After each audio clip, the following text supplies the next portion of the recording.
Exatamente. Em cima de tudo isso. Muito bem. Uma outra coisa que é muito interessante, que muita gente sempre fala, né? E que existe essa grande questão, e nem é socialismo com capitalismo, não, é a questão de ciências sociais, né? Você acha que ciência social é uma ciência?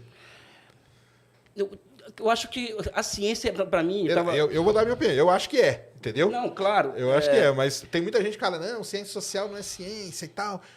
Mas aí eu queria ouvir de você. Não, aí que está a questão. Na semana passada, retrasada, eu tive um debate na universidade, na UERJ, onde eu dou aula, em que o tema é sempre aquele que a gente, de vez em quando a gente vê. A interdisciplinaridade, né? A economia e a história, a economia e isso, a economia e aquilo e tal, né? E eu sou uma figura que eu tenho uma visão muito particular de ciência. Né? Eu tenho uma autonomia intelectual muito característica, né? Por bem e por mal, né? Evidente. Né? Então, a gente acaba inventando muito, acaba errando demais também. Né? Então, para mim, é muito estranho quando fala interdisciplinaridade, a economia mais isso, a história mais aquilo, a geografia, porque eu acho que existe uma totalidade. Né? E, para mim, a única ciência que existe, de fato, é a história. Essa é a ciência que existe. E, a partir dela, ou seja, e a partir da visão de processo histórico, é que você pode observar o surgimento das suas especializações, a economia, a sociologia ou a geografia. Né? Mas, para mim, é a história, né? É a única grande ciência que existe no campo das ciências sociais, né? E as suas variáveis. Né? Então, por exemplo, a questão da economia. Né? O que é economia, por exemplo? Né? Aí um dia eu estava pensando nesse negócio do que é economia, né? Sabe? É uma ciência social, porque trabalha com seres humanos, evidente. Trabalha com a evolução da espécie humana, a evolução material da espécie humana, como os seres humanos se produzem e reproduzem. Só que tem um elemento que é pouco percebido nessa história, que é a natureza. Então, eu cheguei à conclusão, eu joguei isso para a plateia, jogo aqui também, né? De que a economia ela é a última das ciências humanas, a última das ciências naturais e a primeira das ciências sociais. Por quê? Porque o desenvolvimento econômico, ele é o quê? Ele é resultado direto da interação entre ser humano e natureza. Sim, com certeza. A técnica, ou seja, a tecnologia, o microfone, isso aqui é tudo fruto do quê? Da interação entre ser humano e natureza. É explorando a natureza. Exatamente. Né, que a gente chegou onde então, a gente economia, se a gente for levar as últimas consequências, o conceito de economia, o de ciências econômicas, o de economia política, é basicamente isso. Ela seria, sob o meu ponto de vista, a última das ciências naturais e a primeira das ciências sociais. Entendi. Então, aqui, por exemplo, já entra de novo o conceito de totalidade. Então, eu tenho dificuldade, por exemplo, com especialização, ou com uma visão do todo, da parte em detrimento do todo. Né? Então, para mim a ciência social ela tem uma característica que é a seguinte: é a história, é a totalidade e o objetivo histórico, ou seja, é uma totalidade e objetivo histórico. A totalidade é a visão do processo a partir das múltiplas determinações. Então, se um grande cientista social, aliás, um grande economista, eu falo isso para os meus alunos, um grande economista tem que entender muito de história, tem que entender muito de geografia, tem que ter uma capacidade de abstração muito grande. Então, para isso, tem que estudar muita filosofia, né? E ser histórico, ou seja, essa visão de múltiplas determinações do concreto, que é Marx, né? Com uma visão histórica profunda, porque se você não entender de história, você não sabe você não vai descobrir como que a sociedade opera ao longo do tempo. E se você não souber como que a sociedade opera ao longo do tempo, você não consegue entregar soluções para os problemas humanos, porque o nosso laboratório, voltando ao começo da minha resposta, não temos um ratinho lá, não temos aquela coisa do... O laboratório é a nossa história.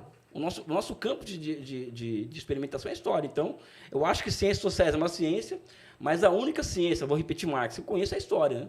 O resto é processo histórico, é história econômica. Aí vem os saltos dialéticos, né? História econômica, política econômica, etc, etc. Né? Começa a desmembrar dali. Aí você tem a história, e dali começa a ter as variações, né? E aí dentro dessas variações, as especializações. Mas sempre buscando tudo, ou seja, desculpa me alongar nessa resposta. Não, tem problema. Eu acho que ela é tão fundamental, essa coisa, porque eu estava discutindo uma vez com um amigo, né, essa questão do todo e da parte, né, porque isso é uma discussão no nosso meio e tal, né, e ele coloca que não, eu vou no detalhe, não sei o que e tal. E eu falei, olha, as pessoas que ficam presas no detalhe, seja na ciência, seja na vida pessoal, seja em qualquer canto, ela está condenada a errar.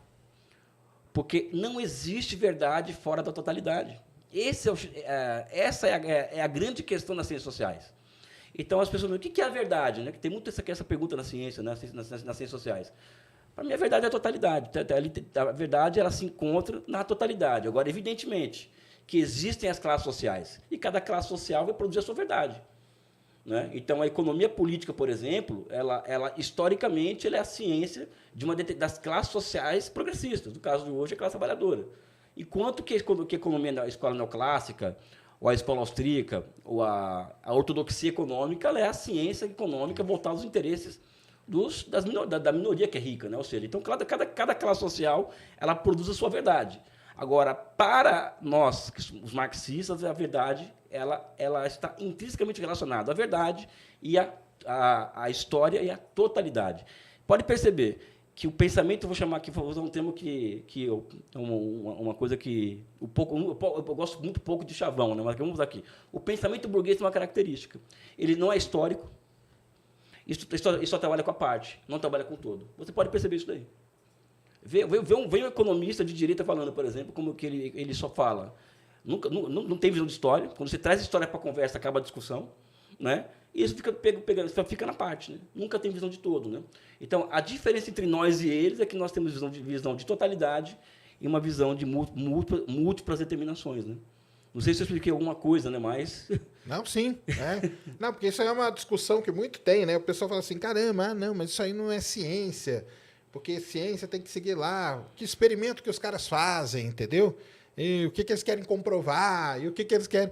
Porque a gente que é da área eu que sou da área de exatos, por exemplo, né? Hard science, falou para Michele, meu companheiro, hard science. Né? Então, o pessoal às vezes, e aí é até dessas coisas que você falou, né? Às vezes o pessoal tá olhando muito no detalhe e a gente fica preso assim só na nossa área e fala, não, mas aí o cara vai, pô, cadê a conta? Os caras não fazem conta nenhuma, não é ciência, entendeu? Exatamente. Tem gente que fala isso. Tem gente que fala isso, entendeu? Fala, não, pessoal, o que é isso? Cada um tem o seu objeto de estudo, né? Você pegar uma ciência social, aliás, ela trabalha talvez com o objeto de estudo mais difícil, que é o ser humano, né? Que é entender essa relação toda. Isso é uma das coisas mais complicadas que tem, né? E ainda mais que está mudando, super dinâmica, né? É um modelo muito dinâmico que você tem que tentar ajustar ali. Os nossos modelos, eles são muito mais certinhos, às vezes, alguns deles, né? Mas isso é uma discussão muito grande que tem aí.